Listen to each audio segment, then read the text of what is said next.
సిలువలో ఆ ఘోర కల్వరిలో తులువల మధ్యలో వేలాడిన యేసయ్యా,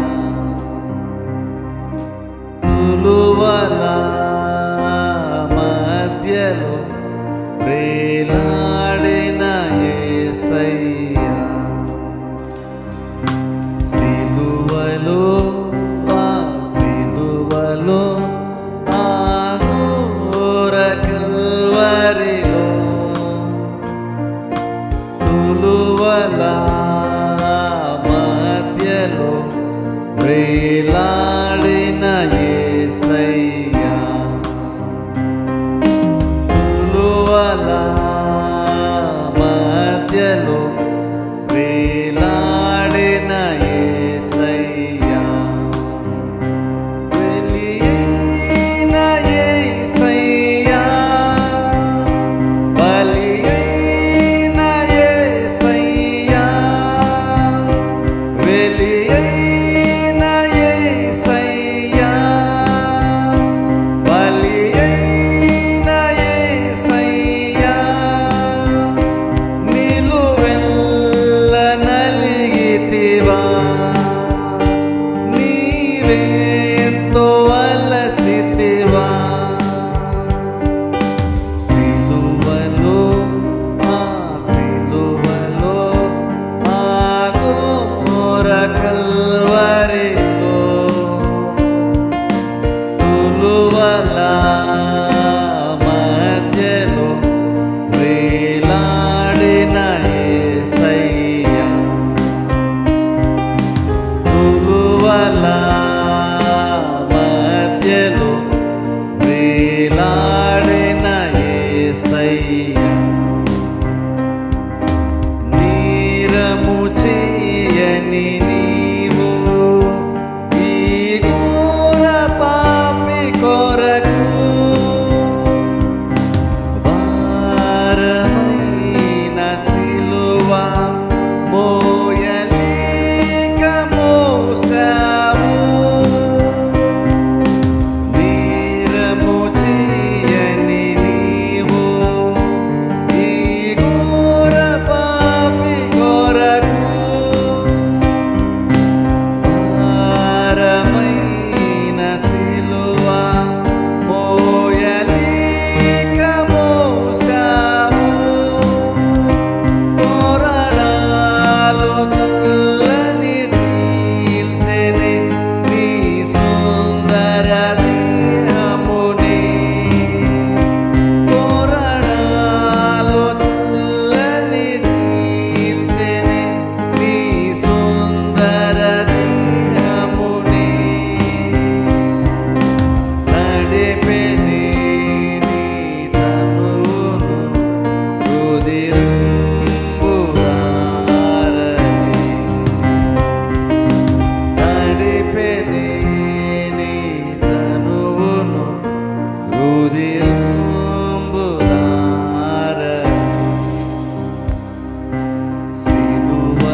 విరిగిన హృదయముతో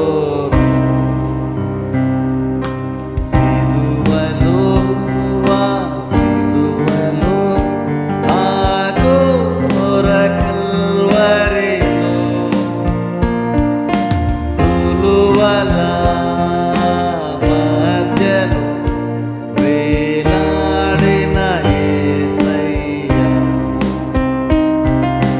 తులువల మధ్యలో వేలాడిన యేసయ్యా వెలియైన యేసయ్యా బలియైన యేసయ్యా వెలియైన యేసయ్యా బలియైన యేసయ్యా నిలువెల్ల నలిగితివా నీవెంతో అలసితివా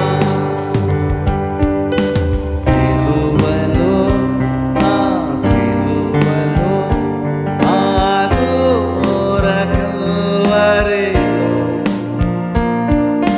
తులువల మధ్యలో వేలాడిన యేసయ్యా తులువల మధ్యలో వేలాడిన యేసయ్యా తులువల మధ్యలో వేలాడిన యేసయ్యా తులువల మధ్యలో వేలాడిన యేసయ్యా.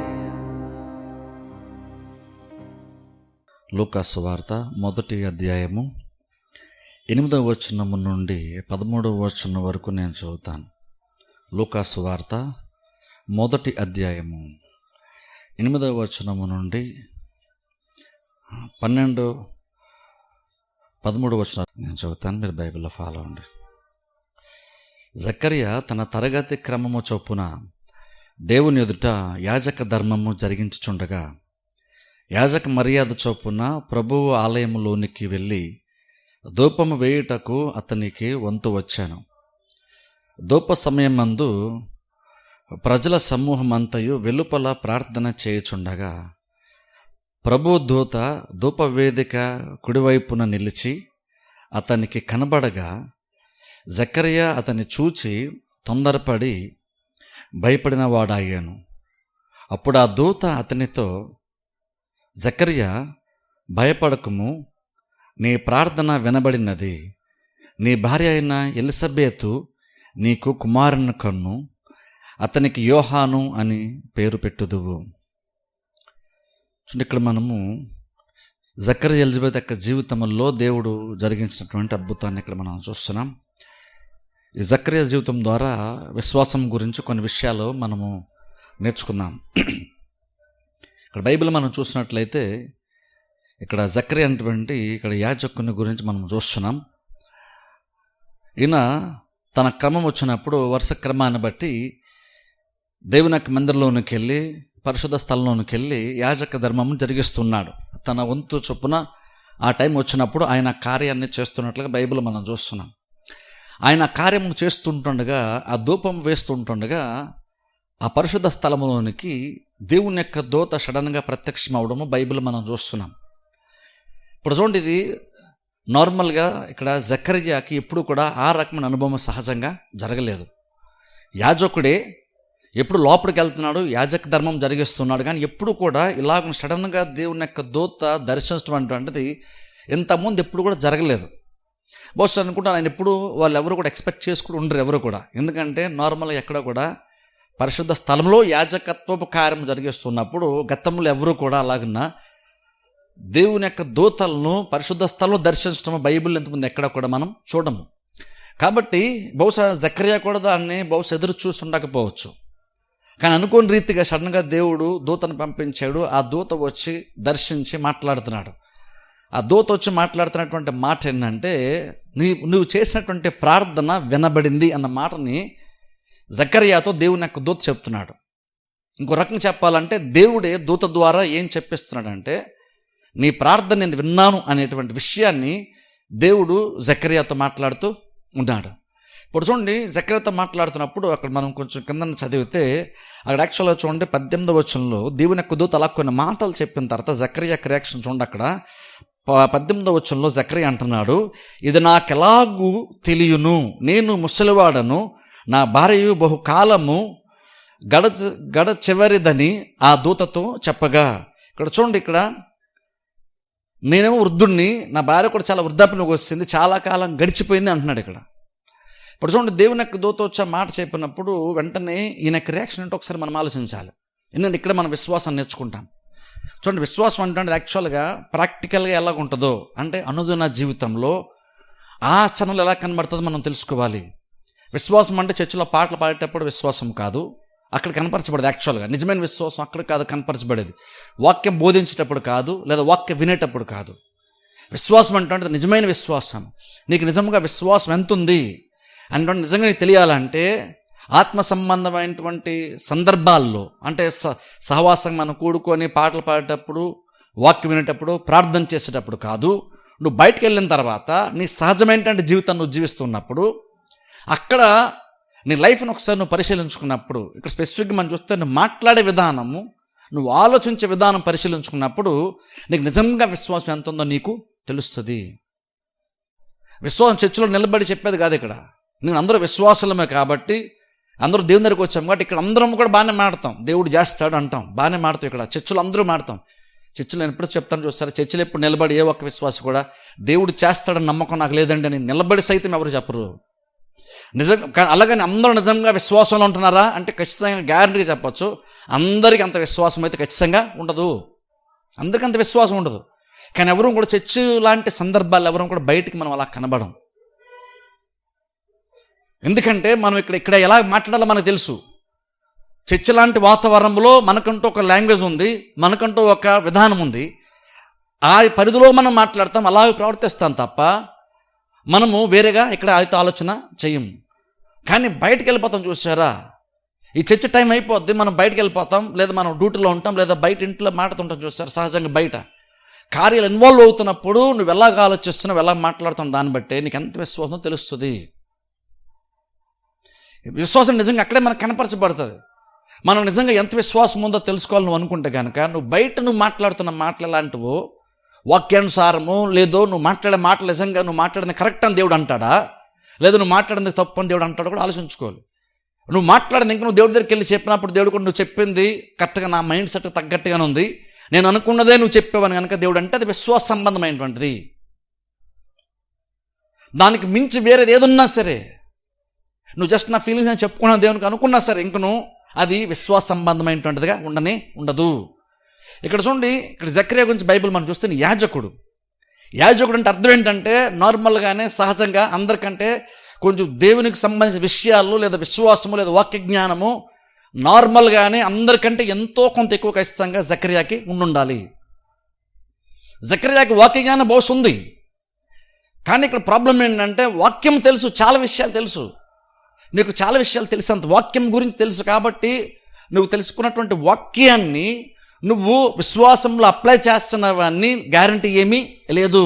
వాక్యం తెలుసుకోవడం వేరు, బైబిల్లో ఉన్నటువంటి కథలు తెలుసుకోవడం వేరు, బైబిల్ ఎవరెవరికి ఎప్పుడెప్పుడు అద్భుతాలు జరిగిన అవన్నీ జనరల్గా తెలుసుకోవడం వేరు. ఇది వేరు, ఆత్మ సంబంధం విశ్వాస ప్రకారం నడుచుకోవడం వేరు. జస్ట్ నీకు వాక్యం తెలిసిన మాత్రాన ఆ వాక్యము విశ్వాసంగా కన్వర్ట్ అవుతుందన్న గ్యారంటీ అయితే ఏమీ లేదు. ఇక్కడ ఈయనకి చాలా విషయాలు తెలుసు, కానీ చూడండి నిజంగా ఒక టైం వచ్చినప్పుడు తన జీవితంలో అద్భుతం జరిగే టైం వచ్చినప్పుడు దేవుడు అద్భుత కార్యం చేస్తున్న టైం వచ్చినప్పుడు అక్షరాల దేవుడే దూతల్లో ముఖ్యమైనటువంటి దూతను గబ్రియల్ దూతను పంపించి నీకు ఇలా కార్యం జరగబోతుందని దేవుడు చాలా క్లియర్ చెప్తున్నాడు. అక్కడ ఏమంటున్నాడంటే నీ ప్రార్థన నేను విన్నాను అంటున్నాడు.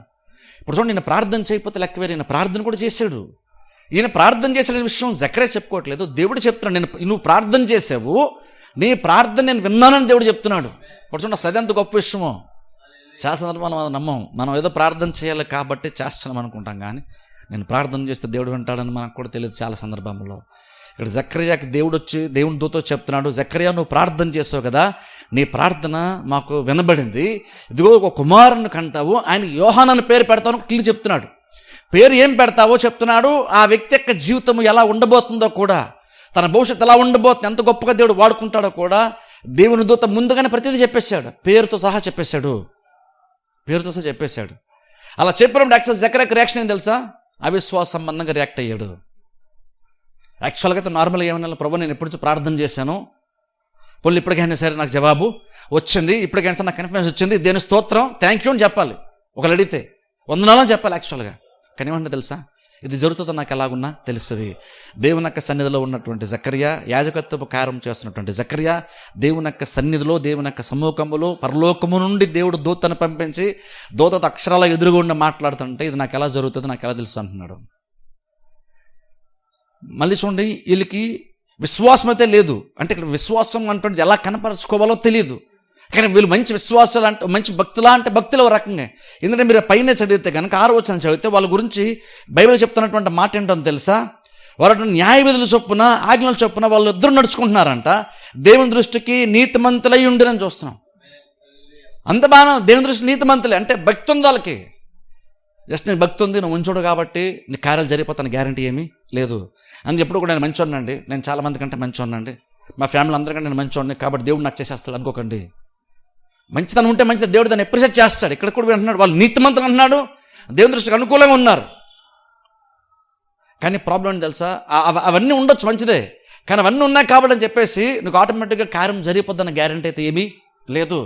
నువ్వు మంచోడు అయితే మంచోడివే, నువ్వు యథార్థవంతుడు అయితే ఓకే మంచిదే, దేవుడు కూడా దాన్ని ఒప్పుకుంటాడు. దానివల్ల కొన్ని బెనిఫిట్స్ ఖచ్చితంగా ఉంటాయి, నువ్వు దేవుని దగ్గర మెప్పు పొందుకుంటావు. నువ్వు నీతిమంతులుగా ఉన్నావు కాబట్టి ఖచ్చితంగా దానికి కూడా నీకు పరలోకంలో బహుశా ఖచ్చితంగా ఎంతో కొంత బహుమానం నీకు లభిస్తుంది. కానీ ఈ లోకంలో ఏదైతే నీకు ఒక లోటు ఉందో, లేదంటే ఏదైతే ఒక ప్రాబ్లం ఉందని మనం అనుకుంటున్నామో, ఏదైతే ఒక సమస్య ఉందనుకుంటున్నామో, ఇబ్బంది ఉందనుకుంటున్నామో, అది తేరాలంటే నువ్వు జస్ట్ మంచోడు అయితే సరిపోదు, లేదా జస్ట్ నువ్వు భక్తిపరుడు అంటే సరిపోదు.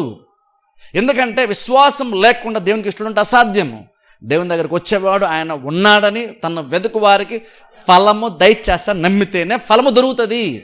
నువ్వు మంచోడు కాబట్టి నీకు ఫలం వచ్చేస్తుందని బైబిల్ ఎక్కడ లేదు.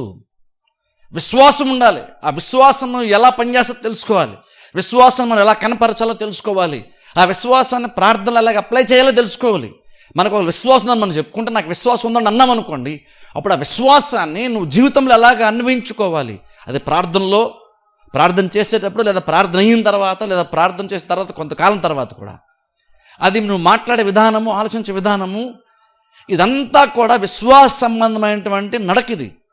అంటే రొక్క ఏం చేస్తున్నామంటే అది క్యాజువల్గా వచ్చేసేది కాదు, నువ్వు తెలుసుకొని విశ్వాసాన్ని అప్లై చేస్తున్నావు. నువ్వు ఆలోచించేటప్పుడు, నువ్వు ప్రార్థన చేసేటప్పుడు, నువ్వు జనరల్గా బయట కూడా మాట్లాడేటప్పుడు కూడా ఏంటంటే నువ్వు విశ్వాస సంబంధమైన క్రియలను నువ్వు చూపిస్తున్న మాటల ద్వారా. ఇక ప్రాబ్లం ఏంటంటే జకర్యాకి అన్ని భవిష్యత్తు తెలుసు, చాలా విషయాలు, మంచోడే, దేవుడే సాక్ష్యం చెప్తున్నాడు, ఆ విషయంలో డౌటే లేదు. కాకపోతే ప్రాబ్లం ఏంటంటే ఈయనకి అవసరమైనంత విశ్వాసం ఈ వ్యక్తి యొక్క జీవితంలో మనం చూడలేకపోతున్నాం. దేవుడు కూడా చూడట్లేదు, అక్కడ దేవుడు కనబట్టలేదు అని విశ్వాసం. అందుకే అన్నాడు దేవుని దూత వచ్చి మాట్లాడితే దేవుని యొక్క సమూహంలో ఉంటూ, ఒక రకంగా చెప్పాలి చర్చిలో ఉంటూ కూడా దేవుడే నేరుగా వచ్చి మాట్లాడిన కూడా అంటున్నాడు, ఇది జరుగుతుంది నాకు ఎలా తెలుస్తుంది? అక్కడ దేవునితో అంటున్నాడు, నేను దేవుని సముఖంలో ఉండి వచ్చాను, నేను దేవుడు నన్ను పంపిస్తే నన్ను పరలోకం నేను వచ్చాను. ఎవరో ఒక ప్రవక్త చెప్పడం కాదు నీకు, లేదా ఎవరో ఒక యాజకుడు చెప్పడం కాదు, ఎవరో ఒక మనిషి చెప్పడం కాదు. అక్షరాల దేవుడు నన్ను పంపిస్తే నేను పరలోకం దిగి నీ దగ్గరకు వచ్చాను. నువ్వు దేవుని సముఖంలో నేను నీతో మాట్లాడుతున్నాను, దేవుడు ఇది చెప్పమని చెప్పాడు. అతను నీకు కుమారుడు కలుగుతాడు, ఆ కుమారుని పేరు కూడా యోహాను అని పెడతావు. నువ్వు యోహాను పేరు పెట్టబడతావు, అతను ఇలాగ జీవిస్తాడు, ఇశ్రాయేలు ప్రజలు అందరినీ కూడా నడిపిస్తాడు, దేవుని వైపు తిప్పుతాడు, నడిపిస్తాడు అని అన్ని క్లియర్ చెప్తున్నాడు. అవన్నీ విన్నాడు. విన్న తర్వాత అంటే జరుగుతుంది నాకు ఎలా తెలుసు? ఈ మాట ఎవరైనా తెలుసా? ప్రార్థన చేసిన వ్యక్తి అంటున్న మాట ఇది. కొన్ని నేను ప్రార్థన చేయలేదు కానీ సడన్గా దేవుడు చేస్తున్నాడు అనుకోండి, అప్పుడు ఇది ఎలా సాధ్యం అని అనొచ్చు. ఇక్కడ ఈ వ్యక్తిలో అవిశ్వాసం ఎలా కనబడుతుంది అంటే ప్రార్థన చేశాడు కానీ ఇది జరుగుతుంది నాకు ఎలా తెలుస్తుంది అంటే చూడండి. అందుకనే చాలామంది ఏంటంటే విశ్వాసాలు మంచోళ్ళే ఉండొచ్చు, ప్రార్థన చేసిన బహుశా విశ్వాసంగా ప్రార్థన చేస్తాం. ఎందుకంటే నేను చెప్పిన చూసా చర్చలు ఉన్నప్పుడు అందరూ విశ్వాసం ప్రార్థన చేస్తాం. కానీ ప్రాబ్లం తెలుసా, బయటకు వెళ్ళిన తర్వాత నువ్వు మాట్లాడుతూ చూసావా, మనం మాట్లాడే మాటలు నువ్వు చేసినటువంటి మంచి విశ్వాసమైన ప్రార్థన అది కొట్టివేస్తుంది, అది మొత్తం పాడు చేస్తుంది. నువ్వెంత భక్తిగా వాక్యం విని వాక్యాన్ని బట్టి నువ్వు విశ్వాస సంబంధంగా నీ విశ్వాసాన్ని ప్రార్థన ద్వారా కనపరుస్తూ నువ్వు ప్రార్థన చేసు, ఆ ప్రార్థన కూడా దేవుని దగ్గర చేరింది. కానీ ప్రాబ్లం ఏంటి తెలుసు, నువ్వు బయటికి వెళ్ళిన తర్వాత నువ్వు ఏ విశ్వాసం చేసేవా అలా కంటిన్యూ అవ్వవు. చాలాసార్లు బయటికి వెళ్ళాక మళ్ళీ నువ్వు చేసిన ప్రార్థనకి ఏదైతే నమ్మి నువ్వు ప్రార్థన చేయని చెప్పో దానికి విరుద్ధంగానే చాలాసార్లు మాడతాం. అంటే నువ్వు అప్పటి వరకు విశ్వాసంతో చేసిన మంచి ప్రార్థనని నీ అవిశ్వాస సంబంధ మాటల ద్వారా చాలా సందర్భంలో మన ప్రార్థన మనమే పాడు చేసుకుంటాం. ఎందుకంటే చూడండి, క్రిస్టియన్గా మన నోటి మాటకి అంతకంటే చాలా వాల్యూ ఉందని చెప్తాను. నువ్వు జస్ట్ నేను బూతులు మాట్లాడినండి, నేను మంచి మాటలు మాట్లాడతానండి, అందరం గౌరవిస్తానండి, అది సరిపోదు. అది విశ్వాస సంబంధం రాదు. ఎందుకంటే అది అన్యులు కూడా ఉంది. చాలామంది అన్యులు కూడా మనకంటే బెటర్గా మాట్లాడే వాళ్ళు చాలామంది ఉన్నారు. అందరితో మంచిగా వెళ్తారు, మంచిగా మాడతారు, ఎవరిని కొంచెం కూడా గాయపరచరు, తెలియకుండా కూడా గాయపడతారు. అంత మంచిగా మాట్లాడే వాళ్ళు అన్యుల్లో కూడా చాలామంది ఉన్నారు. కాబట్టి నేను మంచివాడిని, నేను చక్కంతతో మంచిగా పలకరిస్తాను కాబట్టి దేవుడు నాకు చేసేస్తాడు అనుకోవద్దు. విశ్వాసం అనేటువంటి దానికంటూ ఒక లాంగ్వేజ్ ఉంది, విశ్వాసానికి ఒక భాష ఉంది. ఆ భాషను మాట్లాడితేనే ఆ విశ్వాసమునకు పరలోకంలో వాల్యూ ఉంటుంది. దాన్ని పరలోకంలో దేవుడు గుర్తిస్తాడు, దాన్ని బట్టి కార్యము దేవుడు చేస్తాడు. దేవునికంటూ ఒక విశ్వాసమైన భాష ఒకటి ఉంది. ఇక్కడ ఎందుకైనా జకర్యా మాట్లాడుతున్నప్పుడు ఆ జకర్యా ఊరిని ఏదో కొన్ని విషయాలు చెప్తున్నాడు, కొన్ని వాస్తవాలు చెప్తున్నాడు, దేవుడు చూడట్లేదు. దేవుడు ఏమన్నది ఇక్కడ అంటున్నాడు, ఇది జరుగుతుంది నాకు ఎలా తెలుసు అనగానే అక్కడ అర్థమైంది, ఖచ్చితంగా జకర్యా విశ్వాస సంబంధంగా మాట్లాడట్లేదు. దేవుని దూతకు అర్థమైపోయింది. అప్పుడు ఆ దూత ఏమంటాడు తెలుసా? దూత అంటాడు, ఈ కార్యము జరిగే వరకు నువ్వు మాట్లాడవు. ఇప్పుడు ఒకసారి ఆలోచించండి, ఎందుకు దేవుని దూత ఎందుకు అలా చేశాడు? ఒకసారి ఆలోచించండి. కార్యమునకు మాటకి సంబంధం లేకపోతే దేవుడు ఎందుకు అలాగన్నా జకర్యా యొక్క నోరును మూయించాడు? ఒకసారి ఆలోచించండి. అంటే ఒక రకంగా దేవుడు అంటే ఓ రకంగా నేను ఏమనుకుంటానంటే, దేవుడు ఇక్కడ బాప్తిస్మ యోహాన్ని భూమి మీదకి పంపించే ప్రయత్నం ఉన్నాడు. ఒక గొప్ప కార్యాన్ని, రక్షకుడైన యేసుక్రీస్తుకి మార్గం సిద్ధపరచడానికి ఎంతకంటే రైట్ టైమింగ్ ఒకటి లేదని దేవుడు తెలుసుకొని అర్థం చేసుకొని ప్రణాళికను సిద్ధం చేసుకొని వచ్చే విషయాన్ని చెప్తే, ఒక వ్యక్తి తన అవిశ్వాసమైన మాటల ద్వారా దేవుని యొక్క చిత్తము జరగకుండా ఆటంకపరిచేటువంటి ప్రమాదం ఉందని దేవుడు గ్రహించాడు. కాబట్టి ఇంకను ఈ విశ్వాస సంబంధం మాటలని మాట తర్వాత ఇంకేది అవిశ్వాసంగా మాడకుండా దేవుడు జకర్యా యొక్క నోరుని మూయించాడు. ఎందుకంటే అలా నోరు మూయిస్తేనే కార్యం జరుగుతుంది. ఇంకంతకుమించి అవిశ్వాసంగా మాట్లాడితే బహుశా కార్యము జరగదు. ఇక్కడ మనం ఏమనుకుంటామంటే, దేవుని వాక్యాన్ని వ్యతిరేకంగా మాట్లాడాడు కాబట్టి శిక్షించడం అనుకుంటాం. ఇది నిజంగా శిక్ష అయితే కనుక యాక్చువల్ ఏమన్నా పర్మనెంట్గా మొగడై ఉండాలి ఈయన. కానీ మీరు బైబిల్ మనందరికీ కూడా తెలిసే స్టోరీ. ఆ తర్వాత చివరికి యోహాను జన్మించిన తర్వాత 8వ దినాన దేవుని యొక్క మందిరాన్ని తీసుకెళ్ళినప్పుడు అక్కడ పేరేం పెడదాం అని ఆలోచిస్తున్నప్పుడు టక్కని దేవుడు ఆయన నోరుని తెరిచాడు. కార్యం జరిగిన తర్వాత దేవుడు నోరు తెరిచాడు. అప్పటి వరకు నోరు తెరవలేదు తెలుసా. అంటే విశ్వాసం ఎగ్జాక్ట్గా నీకు నోరు పనిచేస్తున్నప్పుడు కూడా నువ్వు ఎలా ఉండాలి, ఎలా తెలుసా? నీకు నోరు ఇంకా పనిచేస్తుంది, కానీ నువ్వు ప్రార్థన చేసిన తర్వాత కార్యం జరిగే వరకు కూడా నువ్వు ప్రార్థనకి విరుద్ధంగా నువ్వు ఏది కూడా మాట్లాడకుండా ఉండడం నేర్చుకోవాలి. ఇప్పుడు మనకు దేవుడు అలాగే అందరిలో ముగిస్తాడు ఏంటండి అంటే, దేవుడు అందరిలో ముగించడు. కానీ అంటే ఇది ఒక క్లాసిక్ ఎగ్జాంపుల్ లాంటిది. ఇది మనకు ఒక పాఠంలా దేవుడు చెప్తున్నాడు. ఏంటంటే, నువ్వు మంచిగా ప్రార్థన చేయొచ్చు, నువ్వు మంచి విశ్వాసం అయ్యి ఉండొచ్చు, నువ్వు చక్కతీరా నేను కార్యం చేద్దామని నేను రెడీ చేసి ప్లాన్ చేసి దాన్ని అమలు పరిచే టైం వచ్చినప్పుడు నువ్వు ఎక్కడో దగ్గర పరిస్థితులను బట్టి నువ్వు నెగిటివ్గా మాట్లాడి, వాక్యాన్ని విరుద్ధంగా మాట్లాడి, నేను చేయాలనుకున్న కార్యాన్ని నువ్వు పాడు చేసేటువంటి ప్రమాదం ఉంది. అందుకే నేను చేస్తానంటే నేను నోరు మూయిస్తాను ఇక్కడ. కాబట్టి దేవుడు నోరు మూయించి నీ నోటి మాట అంటే వాక్యమునకు విరుద్ధంగా, విశ్వాసానికి విరుద్ధంగా ఉంటే అది ఎంత బలంగా నీకు వ్యతిరేకంగా పనిచేస్తుందో కార్యం జరగకుండా దేవుడు ఇక్కడ మనం చూపిస్తున్నాడు. కొన్నిసార్లు మనం అనుకుంటాం ఎందుకో కార్యం జరగలేదంటే సాతాను అడ్డుపడ్డాడేమో, లేదంటే దేవుడే చేయలేదేమో అనుకుంటాం. అక్కడ దేవుడు కాదు. అక్కడ ఈవెన్ సాతాను అయినా సరే దేవుడు అయినా సరే నీ నోటి ద్వారానే కార్యం జరుగుతుంది అక్కడ. అందుకనే బైబిల్ ఏంటంటే జీవమరణములు 4 వశంలో దేవుడు చెప్తున్నాడు. ఓల్డ్ టెస్టమెంట్లో మనం చూస్తే ఆశీర్వాదము, శాపము, జీవమరణం నీ ఎదుట ఉంచాను, నువ్వేం కాదు జీవమును కోరుకొని దేవుడు చెప్పాడు. ఎలా కోరుకుంటాం జీవమును? నోరు తెరిచి కోరుకుంటాం. నువ్వు నోటితో ఎలా మాట్లాడతాను దాన్ని బట్టే నీకు అయితే జీవము లేదా మరణం వస్తుంది. మీకు తెలుసా, మనం బయటికి వెళ్ళిన తర్వాత నోరు తెరిచి మాట్లాడుతున్న ప్రతి మాట ఈ 2 కోవల్లోకి వస్తుంది. అయితే అది నీకు జీవమునిచ్చేటువంటి మాట అవుతుంది, లేదంటే నీకు మరణాన్ని తీసుకొచ్చేటువంటి మాట. మరణం అంటే చచ్చిపోవడం గురించి మాట్లాడట్లేదు, నీకు మేలు జరగకుండా ఆటంకపరిచేటువంటి మాటలు నీ లైఫ్లో పనిచేస్తాయి. దానికి కారణము దేవుడు కాదు, దానికి కారణం నీ నోటి మాటే. ఎందుకు తెలుసు, ఇక్కడ యాక్చువల్గా ఈయన ప్రార్థన చేసినప్పుడు ఎక్స్పెక్టేషన్ ఎలా ఉండాలి ఈయన యాక్చువల్గా ఈయన చాలా విషయాలు నీకు అర్థం ఉండాలి. ఈ పాటకి ఇది ఎలా జరుగుతుంది అంటున్నాడు. యాక్చువల్గా ఈయనకి అబ్రహాం గురించి తెలియదు, ఈయన ఏ సిచ్యువేషన్లో ఉన్నాడో, ఒకప్పుడు మా పితరుడైన అబ్రహాము అని గర్వంగా గొప్పగా చెప్పుకునేటువంటి యూదా ప్రజలు, ఇజ్రాయేల్ ప్రజలు అబ్రహాము గురించి తరచుగా జ్ఞాపకం చేసుకుంటూ యేసుక్రీస్తు దగ్గర సైతము మా పితరుడు అబ్రహాము అని చెప్పుకుంటూ నచ్చబడేటువంటి వాళ్ళు, అబ్రహాముకి జీవితంలో కార్యం ఎలా జరిగింది ఈ వ్యక్తికి తెలీదా? అబ్రహామును తరచుగా జ్ఞాపకం చేసుకుంటారు కదా. మరి అలాంటప్పుడు ఇలాగని అబ్రహాము కూడా జరిగింది, లేట్ అయినా సరే జరిగింది. అబ్రహాము కూడా 100 ఏళ్ళ వాడయ్యాడు, సారా కూడా 90 ఏళ్ళు ఉన్నాయి, అయినా సరే కార్యం జరిగింది. నాకు కూడా ఎగ్జాక్ట్గా అలాగే జరుగుతుందన్నమాట అని అనుకోవాలి కదా ఈ వ్యక్తి. అబ్రహాం ఎగ్జాంపుల్గా ఉన్నాడు కదా, అనుకోలు కదా. బట్ ఇంకా చెప్పండి, అంతకంటే ఎక్కువ చెప్పాలంటే ఇంకా దేవుని యొక్క వాగ్దానాలు చాలా ఉన్నాయి కదా. ద్వితీయోపదేశకాండం 28 మీరు చూడండి, అక్కడ దేవుడు ఆశీర్వాదం మాట్లాడినప్పుడు నీ గర్భఫలంను కూడా దీవింపబడుతుంది అన్నాడు దేవుడు. నీ గర్భఫలం దీవింపబడుతుంది అన్నాడు. కుమారులు సంతోషమైన తల్లిగా చేస్తానని బైబిల్లో దేవుడు వాగ్దానం చేశాడు. గర్భఫలం ఆయన ఇచ్చి బహుమానం అన్న మాట బైబిల్ ఓల్డ్ టెస్ట్మెంట్లో ఉంది. ఇదంతా యాక్చువల్ తెలిసి ఉండాలి కదా. ఈ పాటికి గర్భం విషయానికి వచ్చేసరికి దేవుని యొక్క వాగ్దానం ఉందన్న విషయానికి అర్థం అవ్వాలి కదా. ఇదేదో జస్ట్ మేము అనుకుంటే జరిగేది కాదు, ఇది దేవుడు వాగ్దానం చేశాడు కాబట్టి మాకు లేట్ అయినా సరే ఖచ్చితంగా దేవుడు వాగ్దానం ఉంది, కానీ మేము ప్రార్థన చేసి దేవుడు మాకు ఇస్తాడు అని అర్థం అవ్వాలి కదా దీనికి. అంటాను విశ్వాసం ఎలా పనిచేస్తే తెలుసు. విశ్వాస ఆలోచన, విశ్వాస సంబంధం ఆలోచన, విశ్వాస సంబంధం మాటలు, విశ్వాస నడవడికి ఎలా పనిచేస్తుంది అంటే, నీ సిచ్యువేషన్స్ కాంట్రరీగా ఉన్నప్పుడు, నీ పరిస్థితుల విరుద్ధంగా ఉన్నప్పుడు నువ్వు అబ్రహాముని జ్ఞాపకం చేసి, ఇలాంటి సిచ్యువేషన్ ఉంటే అబ్రహాముకు జరిగింది కదా కాబట్టి నాకు ఖచ్చితంగా జరుగుతుంది అని అనుకోవాలి. లేదా ఇంకెవరికో జరిగింది కదా, లేదా దేవుడు వాగ్దానం చేశాడు కదా. కీర్తన గ్రంథంలో గర్భఫలం గురించి ఉంది, ద్వితీయోపదేశకాండం 28 గర్భఫలం గురించి ఉంది. ఇక చాలామంది గర్భములు దేవుడు తెరిచాడు కదా, అన్న గర్భాన్ని దేవుడు తెరిచాడు కదా. పిల్లలు ఖచ్చితంగా నా భార్య గర్భం కూడా దేవుడు తెరుస్తాడు, నా జీవితంలో కార్యం దేవుడు ఖచ్చితంగా జరిగిస్తాడు అన్న పాయింట్కి రావాలి ఈ పాటికి. కానీ ఏమంటే తెలుసు, వాళ్ళందరికీ దేవుడు తెరిచాడు, అది బైబిల్లో ఉంది, రికార్డ్ అయింది, ఆ స్టోరీ కూడా తెలుసు. కానీ చెప్పేసి సరే విశ్వాసం లేదు కాబట్టి అవన్నీ స్టోరీలు తెలుసున్న అంటున్నాడు, ఇది ఎలా జరుగుతుంది, ఇది జరుగుతుంది నాకు ఎలా తెలుస్తుంది. అబ్రహాం గురించి చదివితే అర్థం అవ్వాలి కదా ఈ పాటికి. మనకు అంటాం చూడండి, మనకు కూడా ప్రాబ్లమ్స్ వచ్చినప్పుడు, ఇలాంటి సందర్భాలు వచ్చినప్పుడు నెగిటివ్గా అంటే వాక్యం మనకు విరుద్ధంగా కార్యం జరగదేమనేటువంటి సందర్భాలు వచ్చినప్పుడు వెంటనే నీ మైండ్ వాక్యం మీదకి వెళ్తుందా. నేను ఏ సిచ్యువేషన్లో ఉన్నాను, ఎగ్జాక్ట్ అలాంటి సిచ్యువేషన్లో పూర్వం భక్తులు బైబిల్లో చాలామంది ఉన్నారు, ఆయనను వాళ్ళకి జరిగినప్పుడు ఖచ్చితంగా నాకు కూడా జరుగుతుంది కదా, జరిగే తీరాలి కదా అని కనుక నువ్వు ఆలోచించగలిగితే అది విశ్వాస సంబంధమైన ఆలోచన.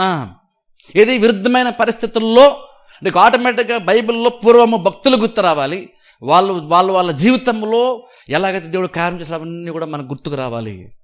వాటి ద్వారా నువ్వు ప్రేరేపింపబడి నువ్వు మాట్లాడగలగాలి. అది విశ్వాస సంబంధం. విశ్వాసాన్ని జీవితానికి అన్వయించుకోవడం అంటే అది విధానము. ఆ జ్ఞానం మనకు ఉండాలి. విశ్వాసం అంటే ఇది అని తెలుసుకోవడం కాదు, విశ్వాసం ఎక్కడెక్కడ అప్లై చేసుకోవాలి, అర్థం చేసుకోవాలి. ఎందుకంటే ఇక్కడ జకర్యా మాట్లాడిన మాట అది విశ్వాసము అని అర్థమవుతున్నప్పుడు దాని అర్థం ఏంటంటే విశ్వాస సంబంధం ఏంటంటే మాట కూడా మరొకటి ఉంటుందని అర్థం. నువ్వు మాట్లాడేది జస్ట్ మాట కాదు, అది దేవుడు దాన్ని ఎలా చూస్తాడంటే అది విశ్వాస సంబంధంగా చూస్తాడు, లేదా అవిశ్వాస సంబంధంగా దేవుడు దాన్ని చూస్తాడు. ఇప్పుడు అందుకని చూడండి, మనం బయటికి వెళ్ళినప్పుడు ఎలా మాట్లాడుతుంటే చాలా చాలా ఇంపార్టెంట్. బయటికి వెళ్ళిన తర్వాత మనం ఎలా ఆలోచిస్తుంది చాలా ఇంపార్టెంట్. ఎందుకంటే అక్కడే తెలిసిపోతుంది నీకు ఎంత విశ్వాసం ఉందో. మనం కూడా జస్ట్ ఉన్న విషయం చెప్తున్నానండి అనుకుంటాం. ఉన్న విషయం చెప్పడం అనేది యాక్చువల్ కాదు. మరి ఉన్న విషయం చెప్పడం అయితే ఇక్కడ జకర్యా అని అబద్ధం చెప్తున్నాడా? దేవుడి నోరు మూసి అబద్ధమే నాటాడా? మన బూతులో మాట్లాడా? అదేం లేదు, ఉన్న విషయం చెప్తున్నాడు. తాను ఏ స్థితిలో ఉన్నాడో, ఎలిజబెత్ ఏ స్థితిలో ఉంది అదే చెప్పాడు. మరి ఇప్పుడు అది చెప్పింది అబద్ధం కానప్పుడు, ఆయన చెప్పింది తప్పు కానప్పుడు దేవుని దూత ఎందుకు నోరు మూయించాడు? దేవుడు ఎందుకు నోరు మూయించాడు అంటే అర్థం ఏంటంటే నువ్వు మాట్లాడే ప్రతి మాట నువ్వు వాస్తవం మాట్లాడచ్చు, నువ్వు ఉన్నటువంటి సిచ్యువేషన్ గురించి నువ్వు మాట్లాడుతుండొచ్చు, నువ్వు నిజంగా నువ్వు ఏ పరిస్థితుల్లో నువ్వు అదే మాట్లాడుతుండొచ్చు. అందులో ఎటువంటి కొంచెం అటు ఇటు కూడా తప్పు లేకపోవచ్చు. నువ్వు చెప్పింది నువ్వు ఎగ్జాక్ట్ ఏ సిచ్యువేషన్లో ఉన్నావో అలాగనే మాట్లాడుతుండొచ్చు. అయినా అది అవిశ్వాస సంబంధం అయితే నేను అనుకుంటే దేవుడు చాలాసార్లు నువ్వు అలా మాట్లాడకపోతే బాగుందని దేవుడు అనుకుంటాడేమో అనుకుంటాను నేనైతే. ఎందుకంటే నువ్వు మన జీవితంలో దేవుడు కార్యం చేయడం దేవుడికి చాలా ఇంట్రెస్ట్ ఉంది. నేను అనుకుంటే దేవుడు అంత రెడీగా ఉండి కార్యం జరిగించి రెడీ అయినప్పుడు జస్ట్ నువ్వు కనుక సడన్గా నోరు తెరిచి అవిశ్వాసంగా మాట్లాడే కార్యం పాడు చేసుకుంటే ఒకసారి ఆలోచన దేవుడు ఎలా రియాక్ట్ అవుతాడు ఒకసారి ఆలోచించండి. ఇక్కడ దేవుడు ఎలా రియాక్ట్ అవుతాడు ఒకసారి ఆలోచించండి. ఎందుకంటే ఇక్కడ యోహాన్ అనేటువంటి వ్యక్తి, బాప్తిస్మ యోహాన్ అనే వ్యక్తి చాలా ప్రాముఖ్యం. యేసుక్రీస్తు యొక్క పరిచర్యకి సిద్ధపాటుకి చాలా ప్రాముఖ్యం. అందుకనే దేవుడు నోరు మూయించి సైతము యోహాన్ని భూమి మీదకి పంపించాడు. ఇప్పుడు దాంట్లో ఆలోచన నిజంగా మనం కూడా కార్యము పొందుకోవాలంటే అట్లీస్ట్ నువ్వు పాజిటివ్గా మాట్లాడలేకపోతే, వాక్యానుసారంగా మాట్లాడలేకపోతే అట్లీస్ట్ నువ్వేం మాట్లాడుకుంటే చాలా చాలా బెటర్ అంటాను నేను. ఎందుకంటే అప్పుడు ఖచ్చితంగా నీ నీ నీ ప్రార్థనకి, దేవుని యొక్క వాగ్దానానికి, ఏదైతే నువ్వు దేవుని అడిగావు, ఎదురు చూస్తాను చెప్పుకున్నావో దానికి విరుద్ధంగా అట్లీస్ట్ మాట రావట్లేదు. కాబట్టి నీ ప్రార్థన ఇంకా పదిలంగానే ఉంటుంది, నీ విశ్వాసం పదిలంగానే ఉంటుంది. ప్రాబ్లం ఏంటంటే నువ్వు విశ్వాసం ప్రార్థన చేస్తున్నా దాన్ని ఎవరు పెద్దగా ఆపలేరు. నేను ఎంతమంది చెప్పిన సార్, సాతానుడు కూడా మ్యాక్సిమం 1-2 రోజులు డిలే చేయగలుగుతాడు, కొంతకాలం ఆలస్యం చేయగలుగుతాడు. కానీ సాతానుడు సైతము నీ ప్రార్థనకి జవాబు రాకుండా సాతానుడు సైతం ఆపలేడు. ఒకలే ఆపగలరు ఈ భూమి మీద, నువ్వే ఆపగలుగుతావు. దేవుని కార్యం జరగకుండా నువ్వు మాత్రం ఆపగలుగుతావు. నీ పక్కోళ్ళు కాదు, నీ గురించి అడ్డగా మాట్లాడే వాళ్ళు కూడా నీకు రావాల్సిన జవాబు ఆపలేరు. ఎందుకంటే దేవుడు నేరుగా నీకు ఇస్తున్నాడు జవాబు. కాబట్టి అక్కడ ప్రార్థన ఒకళ్ళ జవాబు ఆగిపోయిందని ఖచ్చితంగా అది సాతాను వల్ల ఖచ్చితంగా కాదు, అది ఈవెన్ దేవుని వల్ల కూడా కాదు. ఖచ్చితంగా అయితే ఎవరి వల్ల అవుతుంది అంటే ఖచ్చితంగా అది నీ నోటి మాట వల్ల, నీ అవిశ్వాస సంబంధమైనటువంటి కార్యం వల్ల ఖచ్చితంగా నీ ప్రార్థనకి ప్రతిఫలం రాకుండా పోతుంది. అంటే ఆలోచించండి, నిజంగా మనం ఏదైతే క్యాజువల్ అని వేసుకుంటున్నామో, ఉన్న విషయం చెప్తాను అనుకుంటున్నామో, ఇది ఎంత ప్రాముఖ్యం ఒకసారి ఆలోచించండి. నోటి మాట ఎంత ప్రాముఖ్యం. నువ్వేం నమ్మేవన్నది ఇష్యూ కాదు ఇక్కడ. నేను నమ్మానండి, నేను ప్రార్థన చేసినప్పుడు నమ్మే ప్రార్థన చేశానండి అంట. ఇక జక్కర్యా కూడా నమ్మే ప్రార్థన చేశాడు, అందుకని కదా దేవుడు పంపించాడు. నీ ప్రార్థన వినబడింది అన్నాడు. ఎందుకని ప్రార్థన బాగా చేసుకుంటేనే కదా నీ ప్రార్థన వినబడింది జక్కర్యా అని చెప్పాడు. కానీ ఆలోచించండి, తీరా దేవుడు వచ్చి కార్యం చేద్దాం అన్నప్పుడు ఇది జరుగుతుంది నాకు ఎలా తెలుస్తుంది అంటున్నాడు. దేవునికి అర్థమైంది, ఈయన కనుక ఇలాగే వదిలేస్తే, ఈయన ఇలాగే మాట్లాడతాడు, ఇలాగే మాడితే ఖచ్చితంగా కార్యము జరగదు. ఎందుకంటే నీ లైఫ్లో కార్యం జరగాలంటే నీ గురించి ఇంకోళ్ళు ఏమన్నారు అన్నది జరగదు. నీ గురించి ఈవెన్ ఇంకా చెప్పాలంటే దేవుడు ఏమన్నాడో కూడా జరగదు. నువ్వేమనుకున్నదే జరుగుతుంది. దేవుడు కూడా నీ గురించి మంచిగా మాట్లాడచ్చు. ఇక్కడ జక్కర్యాతో దేవుడు మాట్లాడుగా, నీకు చక్కగా నీకు మంచి కుమారుడు జన్మిస్తాడు, యోహాన్ అనేటువంటి వ్యక్తి జన్మిస్తాడు, నేను నీకు ఇస్తున్నాను, గర్భం తెరుస్తున్నాను, యోహాన్ అనే వ్యక్తుడు పుడతాడు, నువ్వు ఆ పేరు పెడతావు, ఆయన ఇజ్రాయేల్ ప్రజలకు పరిచర్య చేస్తాడు, రక్షకుని వారి మార్గాన్ని సిద్ధపరుస్తాడు, చాలా మందిని దేవుని తట్టు తిప్పుతాడు. ఎంత గొప్ప కార్యం ఒకసారి ఆలోచించండి. యోహాను ఒక వ్యక్తి నీకు కుమారుడు జన్మిస్తాడని మాత్రమే కాదు, ఆయనకి ఏం పేరు పెడతాడో, ఆ వ్యక్తి ఎలా బ్రతుకుతాడో కూడా దేవుడు చెప్పేశాడు. యోహాను యొక్క భవిష్యత్తుని మొత్తం చెప్పేశాడు దేవుడు, ఇంకా గర్భము దాల్చక ముందే. అంత చెప్పిన తర్వాత కూడా ఏమన్నాడు తెలుసా? దేవుడు అంత డీటెయిల్గా మాట్లాడిన తర్వాత కూడా అంటున్నాడు, దేవుడు నాకు అదే తెలుస్తుంది. అదేం చెప్తుందంటే అస్సలు కొంచెం కూడా ఇక్కడ జక్కర్యాకి విశ్వాస సంబంధమైన ఆలోచన కొంచెం కూడా లేదు. మంచోడు అంటే మంచోడే, కానీ విశ్వాసం అంటే జీవితంలో ఎలా కనపరచాలో తెలియదు, ప్రార్థన ఎలా చూపించాలో బహుశా తెలుసు, కానీ సాధారణమైన పరిస్థితుల్లో విశ్వాసాన్ని ఎలా కనపరచాలో తెలియదు. అలా తెలియపడం వల్ల ఏం జరిగింది తెలుసా? ఆ గర్భం దాల్చిన దగ్గర నుండి యోహాను జన్మించి 8వ రోజున దేవుని మందిరంలోకి తీసుకెళ్లే వరకు కూడా ఏం మాట్లాడలేదు. నేను అట్లీస్ట్ అలా జరిగింది అనుకోండి, నేను అనుకుంటాను ఆ బహుశా దేవుడు అప్పటి వరకు కూడా ఎందుకు అలా నోరు మూయించాడంటే, ఒకటి ఆటంకం లేకుండా ఉండడానికి, రెండోది అట్లీస్ట్ ఆయన ఎందుకు అలా అయ్యాడో ఆలోచన చేస్తాడు. అట్లీస్ట్ ఎవరితో మాట్లాడే అవకాశం లేదు, నోరు తెరిచి ఏది పడితే అది మాట్లాడే అవకాశం ఆయనకి లేదు. అట్లీస్ట్ ఇప్పుడు ఆలోచిస్తాడు, సైలెంట్గా ఉండి మూలను కూర్చొని ఆలోచిస్తాడు. అప్పుడు చాలా విషయాలు కూడా అర్థమవుతాయి, ఎలా మాట్లాడాలో తెలుస్తుంది, ఏది దేవుడు అంగీకరిస్తాడో తెలుస్తుంది, ఏది తన జీవితంలో మేలు చేస్తుందో యోహానికి ఇక్కడ జక్కర్యాకి తెలుస్తుంది అంటాను. చూడండి, అందుకంటే మన మంచోళ్ళం కాబట్టి కార్యం జరిగిపోద్ది అనుకోకండి. మనం ఇక్కడ అందరం బాగానే ప్రార్థన చేస్తాం, వాక్యం వింటున్నా ఇప్పుడు కూడా ఖచ్చితంగా అందరూ బాగానే ప్రార్థన చేస్తారు.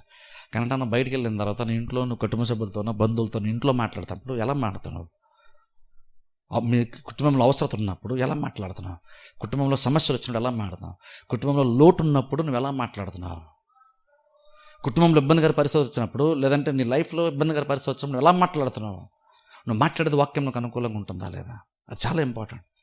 ఎందుకంటే నువ్వు మాట్లాడుతున్న ప్రతి మాట అది జీవపు మాట అయితే కనుక, అది మేలుకరమైనది అయితే కనుక, అది ఆశీర్వాదకరమైనది అయితే, అది జీవ సంబంధమైనది అయితే, అది తరచుగా నువ్వు మాట్లాడుతున్నడల్లా కార్యంలో నువ్వు దగ్గర అవుతూనే ఉంటావు.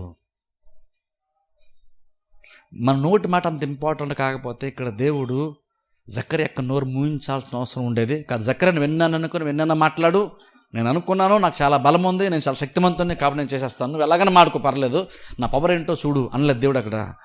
జక్కర్యా నువ్వు ఇలా మాట్లాడుతుంటే నాకు చాలా ఇబ్బందిగా ఉంటుంది, కాబట్టి నువ్వు మాట్లాడకుండా ఉంటే బెటర్ అని దేవుడు జక్కర్యా యొక్క నోరుని మూయించాడు. అది జరిగితే తప్ప కార్యము ముందుకి వెళ్దాం. చాలాసార్లు మనం కార్యం ఎందుకు జరగట్లేదు కొన్నిసార్లు అనుకుంటాం, ఆలస్యం ఎందుకు అవుతుందా అనుకుంటాం. అంటాను బహుశా వేరే వేరే కారణాలు కాకపోవచ్చు, కానీ ఇది ఒక కారణం అయ్యి ఉండొచ్చేమో కూడా ఆలోచించుకోవాలి మనం. ఇది కూడా అయి ఉండొచ్చేమో. మనం ఎలాగ ఆలోచించకుండా ఏంటంటే మనం ఏంటంటే దేవుడిని బ్లేమ్ చేస్తుంటాం. దేవుడిని అంటాం, లేదంటే ఇంకెవరి వల్ల అంటాం, లేదంటే సాతాలను అంటాం, లేదు ఎందుకో జరగట్లేదండి అంటాం. లేదా కొన్నిసార్లు నేను ప్రార్థన చేస్తున్నానంటే కానీ ఎందుకో కార్యం జరగలేదంటే, దేవుడు ఎందుకో చేయలేదండి అని కొన్నిసార్లు దేవుడి మీద మనం నెపం మోపుతూ ఉంటాం మనం. కానీ యాక్చువల్గా విషయం ఏంటంటే మనమే ప్రార్థనని పాడు చేసుకున్నాం. సాతాను కూడా కాదు, ఇంకెవరో కూడా కాదు, మనమే మన ప్రార్థన పాడు చేసుకున్నాం. అది ఒకసారి ఎంత భయంకరం ఒకసారి ఆలోచించండి. నువ్వు కష్టపడి తెచ్చుకొచ్చావు, కష్టపడ్డ వాక్యం విన్నావు, విశ్వాసాన్ని బలపరుచుకున్నావు, కష్టపడి ప్రార్థన చేసావు. కానీ తీరా కార్యం జరిగే టైం వచ్చేసరికి నువ్వేమో తర్వాత నెగిటివ్గా మాట్లాడావు. మనల్ని ఎలా సమర్థించుకోవచ్చు అంటే, నేను ఉన్నదే చెప్పాను కదండి, ఉన్నదే మాట్లాడాను కదా. మా ఇంట్లో సమస్య ఉంది, సమస్య గురించి కదా నేను మాట్లాడాను అంటే ఎదురుగా దేవుని సముఖంలో ఉన్నాడు, దేవుని సన్నిధిలో ఉన్నాడు. అదే చాలా గొప్ప విషయం. అయితే అందులో మళ్ళీ దేవుని దూత పరలోకం దిగొచ్చి మాట్లాడుతూ ఉంటే ఈయన తనకున్నటువంటి లోపం మీద, తనకున్న సమస్య మీద ఎంత ఫోకస్డ్ ఉన్నాడో ఒకసారి ఆలోచించండి. దేవుని సన్నిధిలో ఉంటూ కూడా ఆయనకి ప్రాబ్లమే గుర్తొస్తుంది. దేవుని దూత ఎదురుగా వచ్చి మాట్లాడుతున్నా సరే ఇంకనూ ఆయనకి తన ప్రాబ్లం గుర్తొస్తుంది తప్ప దేవుని సన్నిధి అన్నది కానీ, లేదా దేవుని యొక్క దూత చెప్తున్న మాట మీద అసలు కొంచెం కూడా దృష్టి వెళ్ళలేదు ఆయనకి. అంతగా తనకున్నటువంటి లోపం మీద ఆయన దృష్టి ఎక్కువ ఉంది ఆయనకి. మరీ అంత దగ్గర పెట్టి చూసేసుకుంటున్నాడు. వెంటనే ప్రాబ్లం సగం సాల్వ్ అయిపోవాలంటే ఫస్ట్ ఆఫ్ ఆల్ నువ్వు ప్రాబ్లం గురించి ఆలోచించడం మానేసేయాలి. చాలా ప్రాముఖ్యమైన సలహా ఇది, చాలామంది తెలియని విషయం. మనందరూ చాలా క్రిస్టియన్స్ భక్తి పరులే, చాలామంది మంచోలే. కానీ ప్రాబ్లం తెలుసా, మనకి కార్య విశ్వాస సంబంధంగా దేవుని యొక్క రాజ్యంలో కార్యాలు ఎలా జరుగుతాయి మనకు తెలియదు. ఎలా జరుగుతుంటే ఎలా జరుగుతాయి. ఎలాగంటే మనం మాట్లాడాడంటే మాటలు మంచోడే, జక్కర్యా కూడా చాలా మంచోడు. కానీ ఇలా మాట్లాడితే కార్యం జరగదని విషయం పాపం ఆయనకి తెలియదు. అందుకని దేవుడు ఆయన యోహాను జన్మించే వరకు కూడా నోరును మూయించేశాడు. ఆ పేరు పెట్టి మొమెంట్ వచ్చినప్పుడు టక్కన మళ్ళీ నోరు ఆటోమేటిక్గా పనిచేయడం స్టార్ట్ చేసింది. అదే కనుక దేవుడు నమ్మలేదు కాబట్టి ఆయన పనిష్మెంట్ ఇచ్చాడు అనుకుంటే కనుక ఆ నోరు పడిపోతుంటుంది, పర్మనెంట్గా జరగాలి. పర్మనెంట్గా జరగలేదు. ఎగ్జాక్ట్ దేవుని యొక్క కార్యం సంపూర్ణమయ్యే వరకు మాత్రమే నోరు పనిచేయలేదు. అది అలా అయిపోయింది లేదు, టక్కన మళ్ళీ నోరు ఆటోమేటిక్గా పనిచేస్తుంది. అంటే అర్థం ఏంటంటే ఈ నోరు మూయించడానికినూ అక్కడ కార్యం జరగడానికి ఖచ్చితంగా సంబంధము ఉంది. అది జరిగే వరకు దేవుడు అంటే ఈయన కంట్రోల్లో పెట్టాడు. ఈయన్ని నువ్వు అలా మాడితే బహుశా కార్యము జరగదు. అది ఎప్పుడైతే కార్యము నెరవేరిపోయిందో అప్పుడు దేవుడు మరల నోరుని తెరిచాడు. అది చాలా ఇంపార్టెంట్ లెసన్ తెలుసా మనకు. అది మనం ఎంతో కష్టపడతాం, చర్చకు వస్తాం, టైంని స్పెండ్ చేస్తాం, చర్చిలో కూర్చుంటాం, గంట సేపు వాక్యం వస్తే చాలా సందర్భాల్లో వాక్యం మనం వింటాం, కష్టపడి వాక్యం వింటాం, వాక్యం నమ్ముతాం, ప్రార్థన కూడా చేస్తాం. కానీ చాలా మంది తెలియకుండా చేసే మిస్టేక్ ఏంటంటే మనం బయటికి వెళ్ళిన తర్వాతే మనం ఏదైతే కష్టపడి చర్చకొచ్చి విశ్వాసంతో వాక్యం విన్నామో గంట, అది ఎంత కష్టపడి మనం ప్రార్థన చేస్తామో అదంతా కూడా సింపుల్గా నువ్వు నోటితో మాట్లాడే మాటల వల్ల మొత్తం వేస్ట్ అయిపోద్ది. అదంతా వ్యర్థం అయిపోద్ది.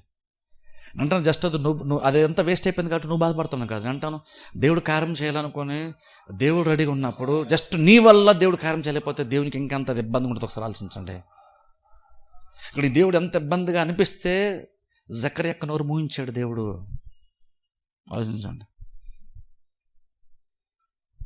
కొన్నిసార్లు మనం ఏమనుకుంటామంటే దేవుని యొక్క వాక్యం కంటే ఎక్కువగా మనకి ఏదో ప్రూఫ్ వచ్చేయాలనుకుంటాం. అని అదే అడుగుతాడు, నాకు ఎలా తెలుస్తుంది అంటే ఇంకేదో ఎక్స్ట్రా ఇంకేదో ప్రూఫ్ కావాలి ఆయనకి. ఇది ఎలా జరుగుతుందని అడుగుతున్నాడు. ఏం బైబిల్లో చాలా ఉన్నాయి కదా. బైబిల్ ఉన్నది కనుక నీకు గనక నమ్మడానికి నీకు సపోర్ట్ చేయకపోతే నీకు వేరేది ఏది సపోర్ట్ చేయదు తెలుసా. బైబిల్లో రాయబడినటువంటిది బైబిల్ భక్తుల యొక్క చరిత్ర ద్వారా నువ్వు తెలిసి నమ్మలేకపోతే నాకు వేరేగా ప్రభువా నాకు ఎలా జరగాలి అలా జరగాలి నాకు ఇలా సూచన చూపించు అని ఉంటే దేవుడు యాక్చువల్ లోడు అలా పనిచేయదు కూడా. ఎందుకంటే బైబిల్ ఉన్నది నమ్మలేకపోతే బయట వచ్చి చెప్పినా సరే నువ్వు యాక్చువల్ నమ్ముతాను గ్యారంటీ ఏమీ లేదు. ఎందుకంటే చూడండి అక్కడ యేసుక్రీస్తు చెప్తారు చూసారు, ఒక ఉపమానం చెప్పినప్పుడు ఒక ధనవంతుడు చనిపోయాడు, నరకానికి వెళ్ళిపోయాడు. అప్పుడు అక్కడ అబ్రహాం రొమ్మును ఆనుకుని ఉంటే అక్కడ నీటి చొక్కోసి అడుగుతాడు చూసారా. అన్నప్పుడు అంటాడు ఇంకా నాకు అన్నదమ్ములు చాలామంది ఉన్నారు, వాళ్ళకి వెళ్ళి ఎవరన్నా చెప్తే ఎవరు చనిపోయినటువంటి వారిలో అబ్రహామో లేదా మోషేనో వీళ్ళు ఎవరో వెళ్తే నమ్ముతారంటే అప్పుడు దేవుడు అంటాడు ఆల్రెడీ వాళ్ళకి ఉన్నారు, వాళ్ళు చెప్పినాడు అనిపోతే ఇక్కడ నుంచి ఒకటి లేచి వెళ్ళినా సరే వాళ్ళు నమ్మరు. అంటే అర్థం ఏంటంటే నీకు ఆల్రెడీ బైబిల్ ఉన్నవారు నమ్మలేకపోతే ఇప్పుడు నేను పరలోకం నుంచి ఒకవేళ ఏలియన్ పంపించినా వాళ్ళు నమ్మరు. కొన్నిసార్లు అనిపిస్తే నమ్మేస్తారేమో, అలాగే ఎవరిని వస్తే ఎక్స్ట్రాడినరీగా జరుగుతూ నమ్ముతారేమో అనుకుంటాం. నువ్వు బైబిల్లో నువ్వు నమ్మలేకపోతే ఇంక నీ బయట నుంచి నీకు ఏది జనేశ్వరం నమ్మవు కాదు అనుకుంటాం. బైబిల్లో కాకుండా బయట ఇంకేదన్నా దేవుడు చిన్న సూచన నాకు ఇచ్చేస్తే నేను నమ్మేస్తాను అనుకుంటాం. బైబిల్లో జరిగింది కనుక నమ్మలేకపోతే అక్కడ నరకం ఉంది, పరలోకం ఉంది. దేవుని నమ్ముకుంటే పరలోకానికి వెళ్తామని బైబిల్లో భక్తుల ద్వారా ఆల్రెడీ రాయబడింది. కానీ ఆ చనిపోయిన నరకానికి ఉన్నటువంటి ధనవంతులు ఏమన్నా తెలుసా, చనిపోయినటువంటి వారిలో నుంచి ఎవరన్నా ఒకరు వెళ్తే నమ్మేస్తారు కదా. వాళ్ళకి లేఖనాలు ఉన్నాయి, ప్రవక్తలు ఉన్నారు, వాళ్ళు చెప్తున్నారు, వాళ్ళు వినకపోతే అది చూసి నమ్మకపోతే, పరలోకం ఉందని నమ్మకపోతే, ఒకడు చనిపోయి ఎక్కడి నుంచి ఒక వ్యక్తి వెళ్ళి చెప్పినా సరే ఎలాగ నమ్ముతారన్నాడు దేవుడు. అంటే అర్థం ఏంటంటే అది అలా జరగదు. నువ్వు అనుకున్నావు అది జరగలేదు కాబట్టి అది జరిగితే నేను నమ్మేస్తాను అనుకుంటున్నావు, కానీ అలా కూడా నువ్వు నమ్మవు. అంటే దేవుడు కూడా ఎలా చూస్తాడంటే బైబిల్ ఏదైతే రాయబడిందో నీకు సరిపోవాలి నమ్మడానికి, అంతకంటే నీకు ఎక్స్ట్రాగా ఇంకేది అవసరం లేదు నమ్మడానికి. బైబిల్ అబ్రహాము జరిగిందంటే ఖచ్చితంగా దేవుడు ఎవరి గర్భమైన దేవుడు తెలుస్తాడంట. దానికి అదే ఎగ్జాంపుల్ మనకి. అబ్రహాం ఎగ్జాంపుల్, హన్నానే ఎగ్జాంపుల్, ఎలిజబెత్ మనకి ఎగ్జాంపుల్. అలా ఇంకేదైనా జరగాలన్నా సరే దేవుడు అన్న పైకి తీసుకొని రావాలంటే ఫైనాన్షియల్గా మేము ప్రాబ్లమ్స్ ఉన్నాము, దీనస్థితిలో ఉన్నాము, పైకి రావాలంటే ఇంకా బైబిల్ భక్తులు చాలామంది ఉన్నారు. అబ్రహాం ఒకప్పుడు అలాగ ఉన్నాడు, అలాగే ఎబ్బేజ్ అలాగ ఉన్నాడు. బైబిల్ అలా భక్తులు చాలామంది ఉన్నారు. నీకు అది సరిపోవాలి. నన్ను కూడా దేవుడు పైకి తీసుకొస్తాడు ఖచ్చితంగా. నేను నమ్మి, నేను ప్రార్థన చేసి, నేను వెయిట్ చేస్తే ఖచ్చితంగా దేవుడు కార్యము జరిగిస్తాడు. నేను బైబిల్లో వాళ్ళు ఉన్నారు. అబ్రహాముని దేవుడు ఆశీర్వదించాడు, అనేక మందికి ఆశీర్వాదకరంగానే మార్చేశాడు అబ్రహాముని. ఇక్కడ ఖచ్చితంగా అది జరిగిందంటే ఖచ్చితంగా నేను నమ్మితే నాకు కూడా దేవుడు చేస్తాడు. ఎబ్బేజీ కూడా దీనస్థితిలో ఉండేవాడు, కానీ దేవుడు మంచి స్థితిలో ఎబ్బేజీని పెట్టాడు. బైబిల్లో ఉంది, అది ఖచ్చితంగా బైబిల్ ఉందంటే ఖచ్చితంగా అది నాకు కూడా దేవుడు చేస్తాడు. బైబిల్ ఉంది కాబట్టి నాకు అది సరిపోద్ది, నేను నమ్ముతాను, దేవుడు కార్యం చేస్తాడు. అక్కడతోనే బైబిల్ కంటే ఎక్స్ట్రాగా నీకు ఏది అవసరమే లేదు. ఇంక ఎక్స్ట్రాగా బయట నుంచి ఏదో కావాలనుకుంటున్నట్టు అర్థం ఏంటంటే నీకు బైబిల్ యొక్క వాల్యూ నీకు తెలియట్లేదని అర్థం. ఎందుకంటే చూడండి, బైబిల్లో మనం ఏదైనా సిచ్యువేషన్లో ఉన్నామంటే ఎగ్జాక్ట్ అలాంటి సిచ్యువేషన్లో భక్తులు ఎవరన్నా బైబిల్ ఉన్నారంటే అర్థం ఏంటంటే అది వాళ్ళకి జరిగింది అని కాదు, వాళ్ళకి జరిగిందని ఖచ్చితంగా నువ్వు కూడా అలాగని నమ్మచ్చు అని అర్థం. వాళ్ళకి దేవుడు చేశాడు కాబట్టి నీకు కూడా చేస్తాడన్న దానికి బైబిల్లో ఉంది ఆ స్టోరీ. అలాగే జకర్యా కూడా అబ్రహాముకు దేవుడు చేశాడు కాబట్టి అబ్రహామును నమ్ముతున్నాడు, మా పితరులను గొప్పగా చెప్పుకుంటున్నాడు జకర్యా. వారు అజరపతి యూదులందరూ చెప్పుకుంటారు మా పితరుని అబ్రహాము సంతానం అని చెప్పుకుంటారు. కానీ ఎంతవరకు అబ్రహాము కన్నా విశ్వాసాన్ని వీళ్ళు నేర్చుకున్నారు అంటే జీరో. అబ్రహాము తెలుసా అంటే మొత్తం అంతా అబ్రహాము మొత్తం స్టోరీ అంతా తెలుసు వాళ్ళకి. తరచుగా చెప్పుకుంటారు అబ్రహాము, తరచుగా జ్ఞాపకం చేసుకుంటారు అబ్రహాం గురించి. కానీ ఎంతగా విశ్వాస సంబంధం ఏంటంటే లెసన్ నేర్చుకుంటారు అబ్రహాం దగ్గర అది లేదు. అలా బైబిల్ మనకు కూడా ప్రార్థన గురించి లేదా వేరే వేరే కార్యాలు మనకు కూడా బైబిల్ బోల్డ్ మంది తెలుసు, విత్ రెఫరెన్స్ సహా మనకు తెలిసిపోతుంది చాలామందికి. కానీ ఎంతవరకు వాళ్ళ దగ్గర చూసి మనం ఆత్మ విషయాలు, విశ్వాస సంబంధం లెసన్స్ మనం నేర్చుకున్నది ఇంపార్టెంట్. అక్కడ నీకు అబ్రహాముకు తెలిసే సరిపోదు. అబ్రహాముకు దేవుడు ఆ మూమెంట్లో కూడా, అంత వృద్ధాప్యంలో కూడా దేవుడు ఇస్సాకునిచ్చాడంటే, గర్భం తెరిచాడంటే ఖచ్చితంగా నాకు కూడా తెరుస్తాడని జకర్యా నమ్మాల్సి ఉంది యాక్చువల్గా అయితే. కానీ అబ్రహాము మొత్తం తెలుసు, కానీ ఆ విశ్వాసాన్ని ఎలాగ అన్వయించుకోవాలో అది మాత్రం తెలుసుకోలేకపోయాడు. అలాగే బహుశా అనుకుంటే చాలా సందర్భాల్లో మనం కూడా అలాగని బహుశా ఉంటూ ఉంటాం. మేము మనకి స్టోరీలన్నీ బాగా తెలుసు, ఒకరిని చెప్పాను మాకు తెలుసండి అంటారు బహుశా మీరు కూడా. బైబిల్లో ఉంది కదా మాకు తెలుసు అంటాం. కానీ ఎంతవరకు నువ్వు దాన్ని నువ్వు అన్వయించుకోగలిగానో తెలుసు. అక్కడ పాయింట్ ఏం నేర్చుకున్నావు, నువ్వేం అర్థం చేసుకున్నావు చాలా చాలా ఇంపార్టెంట్. జస్ట్ ఆ స్టోరీ తెలిస్తే సరిపోదు, అందులోంచి నువ్వేం నేర్చుకున్నావు ఉందంతా మనం నేర్చుకోవడానికే బైబిల్లో దేవుడు దాన్ని రాయించాడు. వాళ్ళంటి సిచ్యువేషన్కి వచ్చినప్పుడు అబ్రహాం ఎలాగైతే నిరీక్షణకు ఆధారం లేనప్పటికీ నమ్మాడు, ఎగ్జాక్ట్ అలాగే నీకు కూడా ఎదురుగా ప్రాబ్లం కళ్ళ ముందు కనబడుతుంది, ప్రాబ్లం వాస్తవమే, ప్రాబ్లం యొక్క డెప్త్ ఖచ్చితంగా అది చాలా బలంగానే ఉంది, ప్రాబ్లం పెద్దదిగానే కనబడుతుంది, కానీ ఇంక నువ్వు దేవుడు చేస్తాడు. అది అబ్రహాం నమ్మాడు అలాగనా. అలా బైబిల్ భక్తులు చాలామంది నమ్మారు, మనం కూడా అలా నమ్మడం చాలా ఇంపార్టెంట్. ఎందుకంటే చూడండి, మనం ప్రార్థన చేసినంతసేపు ఓకే బాగానే ప్రార్థన చేస్తాం, కానీ బయటికి వెళ్ళాక మనం ఎలాగో మాట్లాడుతున్నాము అన్న దాని గురించి కూడా ఆలోచించుకోండి. ఎందుకు నువ్వు విన్నటువంటి వాక్యము, సంపాదించుకున్న విశ్వాసంతో నువ్వు చేస్తున్నాడు ప్రార్థన అంతా కూడా జస్ట్ నువ్వు ఒక్కసారి నోరు తెరిచి బయటికి వెళ్ళి నువ్వు మాట్లాడుతున్నాడు మాటకి మొత్తం నువ్వు పాడు చేసుకుంటావు. దేవుడు కాదు, సాతాను కాదు, నువ్వే పాడు చేసుకుంటావు. మళ్ళీ దేవుడు ఎందుకు ప్రార్థన ఆలకించలేదని అనుకుంటాం. ఎందుకంటే చూడండి, చాలా సందర్భంలో మీరు ఆలోచించుకోండి, బయటికి వెళ్ళిన తర్వాత మనం ఎలా మాట్లాడుతున్నాం, వాక్యం ఉంటున్నాం. ఇప్పుడు చూడండి, ఆదివారం కీర్తనలు మనం 23 కీర్తన, యెహోవా నా కాపరి నాకులేమీ కలగదు. నెల చివరికి వచ్చేసరికి ఫైనాన్షియల్గా ప్రాబ్లమ్స్ ఉన్నప్పుడు అప్పుడు ఎలా ఆలోచిస్తున్నాం, వాక్యం విన్నాం, 23 కీర్తన అందరికీ తెలుసు, వాక్యం విన్నాం. కానీ నీకు ఆ లోటు ఉన్నప్పుడు నీకు వాక్యం గుర్తొస్తుందా? దేవుడు కాపరుకుంటే లోటు ఏముండదో అది దావీదు ఎక్స్పీరియన్స్ చేశాడు. ఖచ్చితంగా నేను కూడా ఎక్స్పీరియన్స్ చేస్తాను. ఇప్పుడు లోటు ఉందా అంటే ఇప్పుడు నాకు లోటు ఉంది, కానీ మొమెంట్ వస్తుంది. ఆ మొమెంట్ వచ్చినప్పుడు ఖచ్చితంగా నాకు కూడా లోటు తీరుతుంది. నేను కూడా దావీదులాగా యెహోవా నా కాపరి కాబట్టి నాకు కూడా ఏ లోటు ఉండదో నేను కూడా ధైర్యంగా నేను చెప్పగలుగుతాను. అలా ఎప్పుడైతే నువ్వు మాట్లాడతావో, ఇప్పటికిప్పుడు నీకు ప్రాబ్లం ఉంది కానీ నువ్వు దావీదులాగా నువ్వు కూడా మాట్లాడగలుగుతావో, అదే విశ్వాస సంబంధమైన భాష. అదే అలా ఉంటే నువ్వేం చేస్తావు, అంతకంత నీ విశ్వాసాన్ని బలపరుచుకుంటున్నావు, త్వరలో కార్యము జరిగిపోదు. కానీ అలా కాకుండా బైబిల్ ఉందండి, నాకు కూడా తెలుసండి, ఆ పాస్టర్ చెప్పారు, మాకు తెలుసండి వాక్యాలన్నీ, కానీ మా సిచ్యువేషన్ ఇదండి అని ఎప్పుడైతే నువ్వు అన్నావో నువ్వు మొత్తం నువ్వు పాడు చేసుకున్నట్టే. విశ్వాసాలు మనం మాట్లాడాల్సిందే వాస్తవాలు కాదు, వాక్యము. మనం వాక్యానుసారంగా మాట్లాడడం నేర్చుకోవాలి. చాలామంది విరోధంగా మాట్లాడతారు, కానీ మనం మాత్రం వాక్యానుసారంగా మాట్లాడాలి. యెహోషువ కాలేబు లాగా వాళ్ళు అలాగే మాట్లాడారు, వెళ్ళలేకపోయారు. ఆలోచించండి, నోటి మాట ఎంత ప్రాముఖ్యమో. నువ్వు నోటి మాట ద్వారా ఎంతగానో విశ్వాసాన్ని కనపరచవచ్చు ఒకసారి ఆలోచించండి. అబ్రహాము నిరీక్షణ కాదనైనప్పటికీ బైబిల్ చెప్తున్న మాట ఏంటంటే, ఆయన దేవుడిని మహింపరిచాడంట. మహింపరిచాడంటే హల్లెలూయా చెప్పాడు కదా అర్థం. ప్రతి సిచ్యువేషన్లో దేవుడు చేయగలడని నమ్మాడు. అంటే నా ప్రాబ్లం కంటే దేవుడు గొప్పోడు అని దేవుణ్ణి గొప్ప చేశాడు. దేవుని మహింపరచమంటే అక్కడ ఆ సందర్భంలో అదే అర్థం. ఎలా దేవుని ఎలా మహింపరిచాడు, వాగ్దానం చేసిన నమ్మదైన వాడు అని చెప్పి రూఢిగా నమ్మి దేవుని మహింపరిచని బైబిల్ ఉంది. ఎలా మహింపరిచాడు అక్కడ హల్లెలూయా చెప్పాడా అబ్రహాము? లేదు, అబ్రహాం హల్లెలూయా చెప్పలేదు. అక్కడ దేవుడు చేయగల సమర్థుడు అని చెప్తున్నాడు. అప్పుడు ఏం చెప్తున్నాడు, ప్రాబ్లం కంటే దేవుడు చాలా గొప్ప. అంటే ప్రాబ్లం ఏముందంటే దేవుని తలుచుకుంటే మాయమైపోద్ది అని దేవుని గొప్పగా మాట్లాడాడు. అదే దేవుని మహింపరచడం. అదే మనం ప్రాబ్లం గురించి ఎక్కువ మాట్లాడితే నువ్వు ప్రాబ్లం మహింపరుస్తున్నావు. నువ్వు దేన్ని మహింపరుస్తావో అదే నీ జీవితంలో జరుగుతుంది. అందుకని చూడండి, విశ్వాసంగా ఎలా ప్రవర్తించాలో నేర్చుకోవడం చాలా చాలా ఇంపార్టెంట్. జస్ట్ మంచోడు అయిపోతే సరిపోదు, నీతిమంతుడు యథార్థవంతుడు అయితే సరిపోదు, నేను ప్రార్థన చేసినంటే సరిపోదు. అవన్నీ జకరియా చేశాడు, ఎలిజబెత్లు చేశారని బైబిల్లో దేవుడే స్వయంగా చెప్తున్నాడు. వాళ్ళు నీతిమంతులు, చాలా మంచిగా బతుకుతున్నారు, మంచి వాళ్ళు, యథార్థవంతులు, భక్తిపరులు అని బైబిల్ చెప్తుంది. కానీ తీరా విశ్వాస విషయానికి వస్తారు మాత్రం విశ్వాసము లేదు. ఎలా ఇది జరుగుతుంది నాకు ఎలా తెలుస్తుంది, ఎలా జరుగుతుంది అన్నాడు. వెంటనే దేవుని దూత నోరు మూయించాడు. అంటే నోటి మాట ఎంత ఇంపార్టెంట్ అయ్యి ఉంటే దేవుడు నోరు మూయించాడు. అలా ఇప్పుడు దేవుడు నోరు మూయిస్తాడా? ఇప్పుడు దేవుడు నోరు మూయించాడు. కానీ నువ్వు మూసుకుంటే బాగున్నా దేవుడు చాలా సందర్భాలు అనుకుంటాడేమో బహుశా.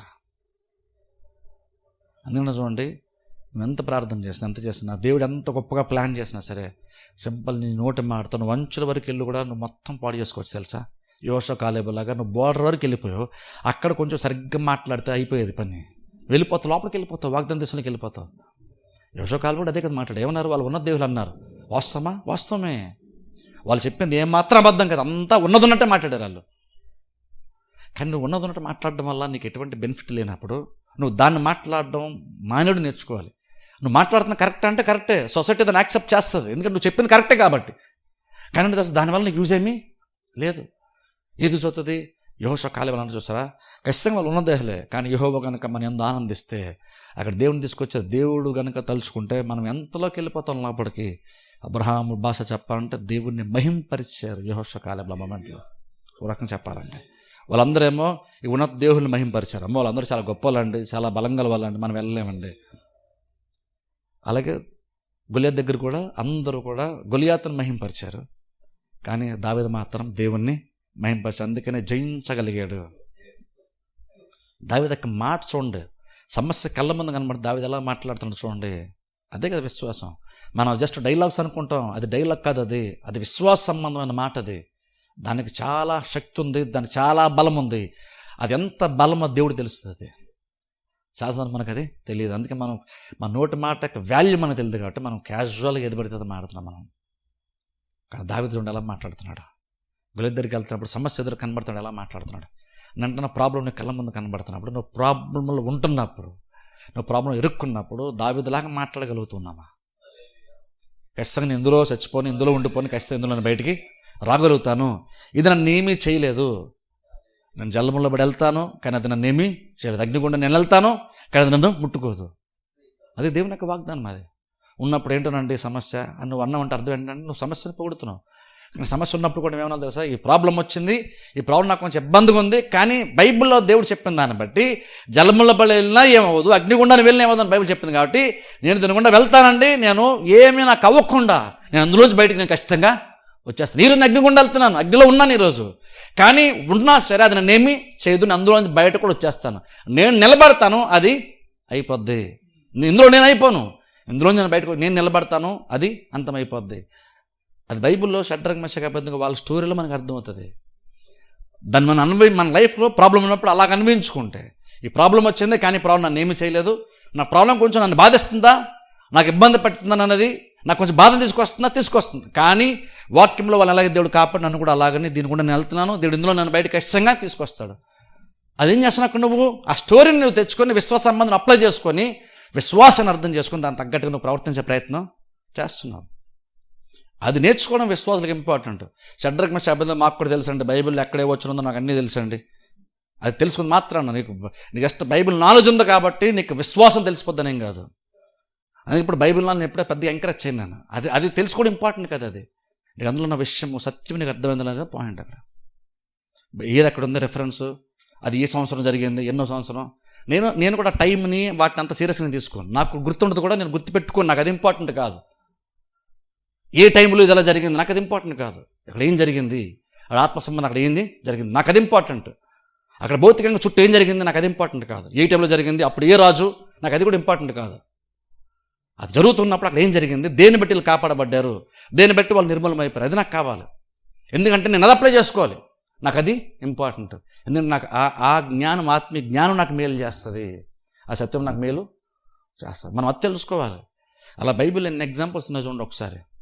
అప్పుడు మన లైఫ్లో జరుగుతున్న ప్రతి సందర్భానికి ఒకళ్ళు అనుకుంటే 365 రోజులు నువ్వు కనుక ఒకవేళ బ్రతుకుతుంటే, నువ్వు రోజుకు ఒక సిచ్యువేషన్ ఫేస్ చేస్తున్నా ఆ పరిస్థితికి తగ్గట్టుగా వాక్యంలో ఎవరో ఒకరి జీవితం ఖచ్చితంగా నీకు కనబడుతుంది.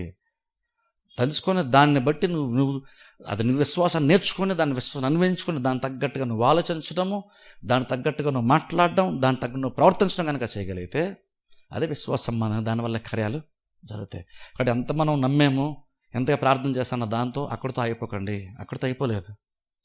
వీళ్ళు ప్రార్థన చేశాను, నీ ప్రార్థన వినబడింది అని దేవునితో చెప్పిన తర్వాత గబ్రియేలుతో చెప్తున్నా సరే అన్నాడు. ఇది ఎలా జరుగుతుంది నాకు ఎలా తెలుస్తుంది? చర్చిలో దేవుని సన్నిధిలో ఉన్నాడు, దేవుని ప్రత్యక్షం చాలా ప్రాముఖ్యతతో చెప్తున్నా అంటున్నాడు. ఎలా ప్రార్థన చేసిన వ్యక్తి అంటున్నాడు అన్నమాట, ఇది జరుగుతుంది నాకు ఎలా తెలుస్తుంది? ఇంకా అక్కడి నుంచి కార్యం జరిగే వరకు దేవుడు జకర్యాని మాట్లాడనివ్వలేదు. మాట్లాడుకోవడం మంచిదైంది, ఎందుకంటే మాట్లాడదు కాబట్టి కార్యము జరిగింది. ఎప్పుడైతే కార్యం నెరవేర్చబడిందో మళ్ళీ దేవుడు ఆటోమేటిక్గా ఆ టైం వస్తే నోరు తెరిచాడు. ఏంటి అర్థం ఏంటంటే, మాట్లాడితే కార్యాలు జరగవు. నువ్వు అలా మాట్లాడితే కార్యాలు జరగవు. నువ్వు ప్రార్థన చేస్తుండొచ్చు, నువ్వు మంచోడు అయి ఉండొచ్చు, మంచి విశ్వాసం అయి ఉండొచ్చు, నీతిమంతుడు అయి ఉండొచ్చు, యథార్థవంతుడు అయి ఉండొచ్చు, భక్తిపరుడు అయి ఉండొచ్చు. కానీ పాయింట్ అంటే నువ్వు విశ్వాసాన్ని నేర్చుకున్నావా, విశ్వాసాన్ని అన్వయించుకోవడం నేర్చుకున్నా, అది ఇంపార్టెంట్. అది నేర్చుకుంటే నీ జీవితం నాకు ఆ విశ్వాసం చాలా ఉపయోగపడుతుంది, నీ స్థితిని ఆ విశ్వాసము మారుస్తుంది. అందుకని చర్చిలోనే కాదు, బయట విశ్వాసాన్ని ఎలా అన్వయించుకోవాలి, నీకున్న సిచ్యువేషన్ని బైబిల్ భక్తుల ద్వారా ఎగ్జాంపుల్స్ తీసుకొని దాన్ని ఎలా లింకప్ చేసుకొని ఆ సిచ్యువేషన్లో నిన్ను పెట్టుకొని ఎలా విశ్వాస సంబంధంగా ప్రవర్తించాలో మనం నేర్చుకోవాలి. అది నేర్చుకోవడం చాలా చాలా, ఎందుకంటే అదే నిన్ను బతికిస్తుంది, అదే నేను సమస్యలను బయటికి తీసుకొస్తుంది. జస్ట్ అబ్రహాం ఉన్నాడు, అబ్రహాము కూడా ఇస్సాకు వచ్చాడు, మాకు తెలుసు అబ్రహాము కొడుకు ఇస్సాకు యాకోబు అని తెలిస్తే ఇక్కడ జకర్యా గర్భం తెరబడుతుందా, కుమారుడు వస్తాడా? ఆ నాలెడ్జ్ సరిపోదు కార్యం జరగడానికి, అది సరిపోదు. అన్నీ తెలుసు అబ్రహాం గురించి, కానీ యూజే లేదు. ఎందుకంటే విశ్వాసాన్ని నేర్చుకోలేదు అక్కడ. అంటే విశ్వాసాన్ని మనం నేర్చుకోవాలి. బైబిల్ ఉన్న భక్తులందరి జీవితాలు మనం విశ్వాసం నేర్చుకుని దాన్ని అన్వయించుకుంటే మనం చేసినటువంటి విశ్వాసంతో మనం చేసిన ప్రార్థనకి మనం ఆటంకంగా నిలబడం, మనం అనుకూలంగా ఉంటాం, దేవుని కార్యము జరుగుతుంది. అందుకే అంటున్నాను చూడండి, విశ్వాసం చాలా ఇంపార్టెంట్. నిజంగా మనం దాన్ని అర్థం చేసుకోవడం చాలా ఇంపార్టెంట్. విశ్వాసం ఎంత బలమైందో అది మనం టేస్ట్ చేసి తెలుసుకోవాలి. ఒక నిజంగా విశ్వాసంగా మనం ఉంటే దేవుడు మనం ఎలా నడిపిస్తాడు మనం తెలుసుకోవాలి. ఎందుకంటే రియల్గా ప్రాక్టికల్గా విశ్వాసం పనిచేస్తుంది. అదే నువ్వు విశ్వాసం ఉంది అంటే 10 మందిలో చర్చలో నీకు అందరికన్నా మంచి పేరు రావడం కోసం విశ్వాసం కాదు. విశ్వాసం అనేది నువ్వు పేరు సంపాదించుకోవడానికి కాదు, కార్యాలు మార్చుకోవడానికి, పరిస్థితులు మార్చుకోవడానికి విశ్వాసం. దాని అలా చూడండి. అంతే, నాకు విశ్వాసం ఉంటే నాకు మంచి పేరు వస్తుంది మా చర్చలో, కాబట్టి నేను విశ్వాసంగా ఉంటాను. విశ్వాసం అనేది నువ్వు ఏదో మంచి పేరు సంపాదించుకోవడానికి కాదు, నీ ప్రాబ్లమ్స్ని సాల్వ్ చేసుకోవడానికి, నీ సిచ్యువేషన్స్ మార్చుకోవడానికి విశ్వాసం. విశ్వాసం అంత అల్పంగా చూడొద్దు, విశ్వాసం అంత బలంగా చూడాలంటే ఇది ఏదో నాకు మంచి పేరు సంపాదించుకుని నేను విశ్వాసం ఇస్తున్నాను కాదు, నా పరిస్థితులు మార్చుకోవడానికి విశ్వాసం దేవుడు నాకు ఇస్తున్నాడు. అందుకని నేను విశ్వాసం నేర్చుకోవాలి, నేను విశ్వాసంగా అందుకుండాలి. ఎందుకంటే అది ఉంటే నాకు కొండంత బలం వస్తుంది, ఆ బలంతో నేను ప్రతి కార్యం నేను జయించగలుగుతాను. విశ్వాసం విశ్వాసం అంత బలము ఉంది. అది అలాగ అన్వయించుకోవాలి. ఎలా విశ్వాసంతో ఎలా ఆలోచించాలి, విశ్వాసంగా ఎలా మాట్లాడాలి, విశ్వాసంగా ఎలా ప్రార్థన చేయాలి, బయటికి వెళ్ళక విశ్వాసంగా ఎలా ప్రవర్తించాలి నేర్చుకోవాలి. అది నేర్చుకున్నటువంటి వాళ్ళ లైఫ్లో మాత్రమే కార్యాలు జరుగుతాయి. ఊరిని నాకు బైబిల్ కొన్ని వచనాలు తెలుసు అంటే నాకు బైబిల్ కొంత తెలుసు, అది సరిపోదు. అది కార్యాలు జరగడం అది సరిపోదు. నువ్వు మంచి బైబిల్ నాలెడ్జ్ ఉందని నీకు తెలుస్తుంది, లేదంటే చాలామందికి నీకు తెలిసిన విషయం అర్థమవుతుందేమో, కానీ నీ జీవితంలో మార్చుకోవడానికి మాత్రము ఆ స్థితి సరిపోదు. వాక్యం ద్వారా, ఎగ్జాంపుల్స్ ద్వారా విశ్వాసాన్ని నేర్చుకోవడం, దాన్ని అన్వయించుకోవడం, దాని తగ్గట్టుగా మనం చేయడం. విశ్వాసము అంతగా మనకు సపోర్ట్ చేస్తుంది. ఎవరూ సపోర్ట్ చేయాలంత బలంగా నేను సపోర్ట్ చేస్తాను. నీకు యాక్చువల్గా చెప్పాలంటే నీ సిచ్యువేషన్స్లో నిజంగా నీకు చాలా బూస్టింగ్ ఇచ్చేది విశ్వాసం. విశ్వాసానికి అంత వాల్యూ ఉంది, విశ్వాసానికి అంత బలం ఉంది. విశ్వాసాన్ని అలా చూడండి, అలా చూసి విశ్వాసాలు అలా అన్వయించుకుంటే కార్యాలు జరుగుతాయి. ప్రార్థన చేస్తే అందరూ తల వంచుకెళ్ళి మోసుకొని ప్రార్థన చేసుకుందాం.